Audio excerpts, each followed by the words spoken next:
We dive into the history of evil as we compare Chapter 7 of The Hobbit with its on-screen adaptation in the form of Peter Jackson's The Hobbit, The Desolation of Smaug. This is episode number 99 of The Lore of the Rings. I'm glad you're here to wander the world and the works of J.R.R. Tolkien with me. When Beorn found an unexpected party of dwarves on his doorstep, they shared an intriguing story, and he in turn shared food and protection. If you find yourself at an unexpected party where someone brings up the intriguing story of the Lord of the Rings, then you, in turn, can share this podcast. Sharing this podcast with a friend is as sweet as Beorn's honey. Now, let's wander. We are on the second of the 3 Hobbit films directed by Peter Jackson, called The Desolation of Smaug. The chapter from the book that we explored in our previous episode, Queer Lodgings, actually straddles the ending of the first Hobbit film, with the eagles flying Bilbo and the dwarves to the Carrock, and about 7 minutes into the beginning of the second film, after a flashback scene. It ends about 30 minutes into the movie. Speaking of the Carrock, if you look carefully, it is shaped like a bear's head, a hint of what is about to come, although I find no description like that in the book. So in the second film, what is the opening scene before we get back to the book? The film opens in Bree, the town to the east of the Shire.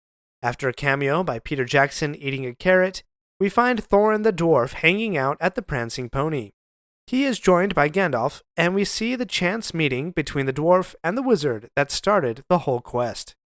You can read about this chance meeting in Appendix A in Return of the King, and in Tolkien's Unfinished Tales.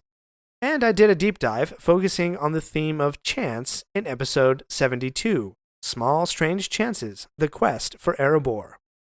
I don't disagree with including this scene of the chance meeting. It sets the stage for the quest, and provides some background information. However, I think it does a slight disservice in that it again sets up the main narrative conflict to focus on Thorin and his attempt to reclaim Erebor.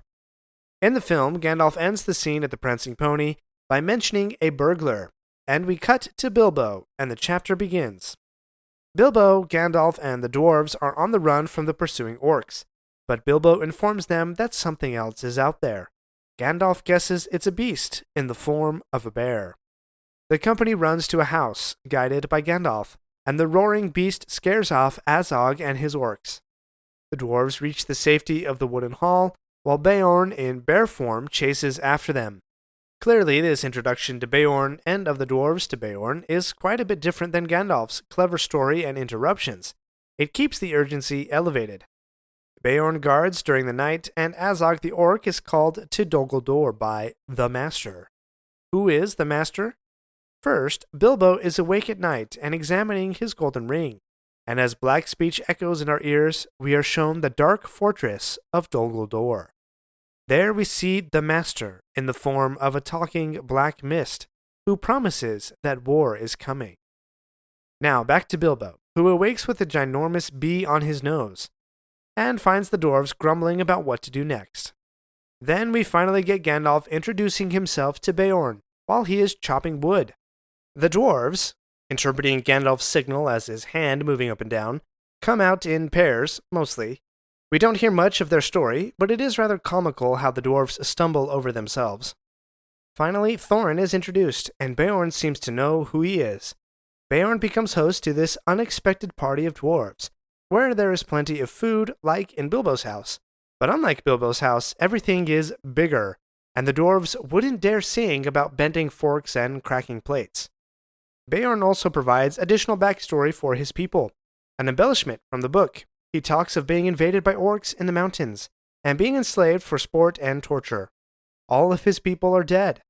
It's a lot more detail than what we get in the chapter, and takes away the mystery of Beorn just a little, but also shows Thorin that he is not the only one who has had his home taken away by evil things.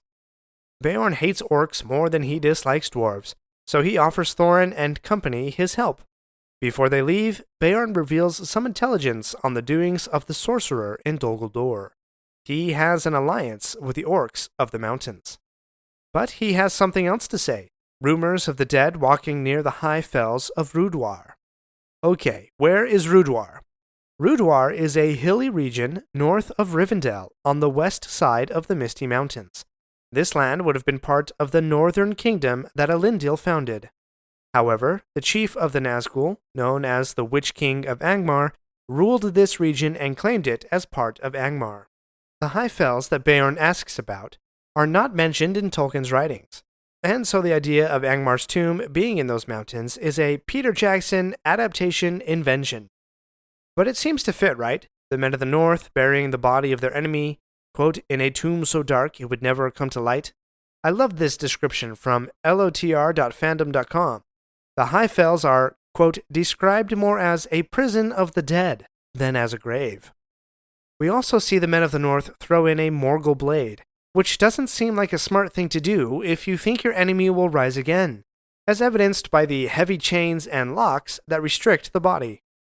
But Beorn isn't done sharing rumors with Gandalf yet. He has one more, and we'll break it down after this break. We're not done yet. If you like this episode, please leave a review and share with your friends. And remember to subscribe if you haven't already. We'll be right back.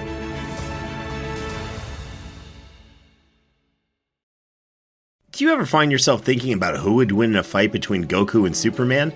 Hi, I'm James Gavsey, and on the Who Would Win show, me and my co-host Ray ignore anything important happening in the outside world and debate fictional battles between characters from comics, movies, and video games. We got a new show every week, and almost always am I the winner. Yeah, not true, Ray. In the past, we've discussed such matches as Captain America versus Darth Vader, Solid Snake versus the Iron Giant, classic matchups like RoboCop versus Terminator, and even the Muppets versus Sesame Street. That one was crazy. So if you're a fan of geek culture and love a spirited debate, check out the Who Would Win show wherever you get your podcasts, or check us out at whowouldwinshow.com. Beorn tells Gandalf that he remembers a time, quote, when a great evil ruled these lands, one powerful enough to raise the dead. If that enemy has returned to Middle-earth, I would have you tell me. Gandalf shares that Saruman the White says it's not possible for that enemy to have returned, yet he himself doesn't seem so sure. Okay, so who is this enemy? My mind first goes to Sauron. During the Second Age, Sauron's influence extended even to the north of the Misty Mountains, particularly after the crafting of the Rings of Power. However, that's several thousand years before the events of The Hobbit, and while we don't really have any details about Beorn's capacity for immortality, I find it a bit unlikely. In the Third Age, this area of the world was dominated by Sauron's fiercest servant, one of the bearers of the 9 rings given to men, the Witch King of Angmar. The kingdom of Angmar stretched across both sides of the northern tip of the Misty Mountains. However, what of this power to raise the dead?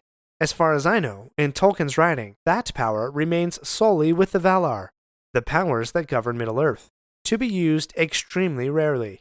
That said, it's possible that Beorn is referring to the power of the 9 rings that stretch out the mortal life of the men who bore them. In time, their lives became enslaved and connected with the One Ring. While it survived, so did they. So did Sauron or the Witch King have power to raise the dead? Not quite, it seems to me. More likely is that mortal men were left in a sort of in-between state, not able to die, like Aragorn says in Fellowship, and that state could be construed as a power to raise the dead. Well, Beorn says farewell to his guests, and they ride over a few hills and suddenly arrive at Mirkwood. Gandalf calls it the Elven Gate, and it looks like it was once a well-kept road, but vines and overgrowth show that this gate has not been maintained for some time. That's quite a bit different than the explanation in the book, where there is no Elven Gate, and only 2 trees that bend together to make a sort of archway. Beorn is not far from sight, looking after his ponies. And we finish with one last difference. Film Gandalf seems like he will continue on the path into Mirkwood, but after finding Sauron's red eye symbol graffitied on a statue, he decides to turn aside and do some investigating. The symbol is also related to Bilbo's ring, which he fingers curiously while Gandalf explores inside the edge of the forest. Film Bilbo almost confesses that he found a magic ring in the Golden Tunnels, but pivots to saying he found his courage. Gandalf gives them the advice about the forest. Stay on the path, do not touch the water, and again, stay on the path. Gandalf rides off, Bilbo and the dwarves enter the forest, and this ends the screen adaptation of this chapter. Or as Tolkien said it, they, quote, turned from the light and plunged into the forest. Join me in the next episode, where we wander the paths of Mirkwood as we examine the next chapter in The Hobbit. Thanks for wandering Middle-earth with me today.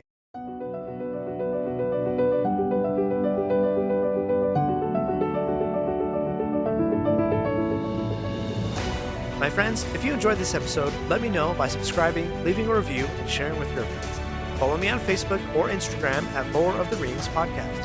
For feedback on the show, please email me using the link in the show notes.